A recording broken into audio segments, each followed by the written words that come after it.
Why are the lies winning at this election? I mean, put simply, I could go on a whole screed about the Prime Minister and Medicare, but it does feel like that BS is floating to the top a lot easier than it did in previous elections.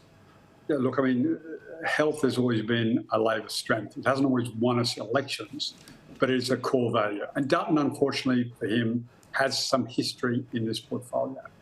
But the one that continues to make me shake my head is the issue around the costing of the nuclear reactors. And Labor is getting away with using, I think, the Climate Council's figure of up to $600 million worth of costs. And Peter Dutton has, to the best of my knowledge, refused to engage in that debate. Like, there is no costing. The only person I've seen write about it is Phil Corey in a recent Financial Review, where he quoted a number. But why isn't Peter Dutton putting to bed the $600 million number? I'm just flabbergasted he's allowed this to run and hurt him as much as it has. Because once he won't combat that, then Labor says, well, what are your cuts? What are your cuts? What are your cuts? How are you paying for this? And that just becomes an ongoing cycle. So he's had the chance to put this to bed and just continues to avoid the subject. I just don't understand it. Yeah, I mean, he did take it on in the debate. Yes, he did. And effectively. And this smarty pants... We've got 10 days to go, Bronwyn. 10 days to go. Why did it take this long?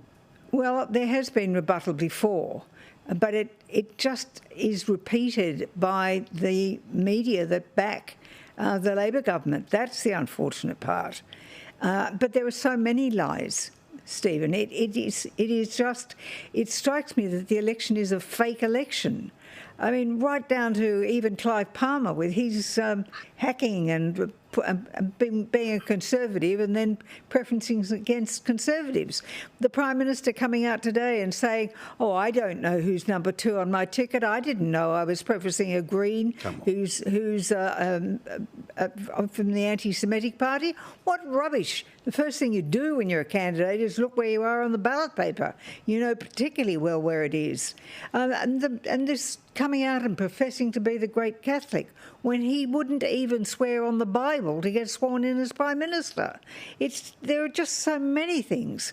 But back to that question of I call them the Smarty Pants Energy Council, because they're just a lobby group. And that information has been out there, but it is being repeated, the $600 million, again and again in the media, no matter how anybody refutes it. So there is so much about it where lies have just been allowed to come through and dominate the election.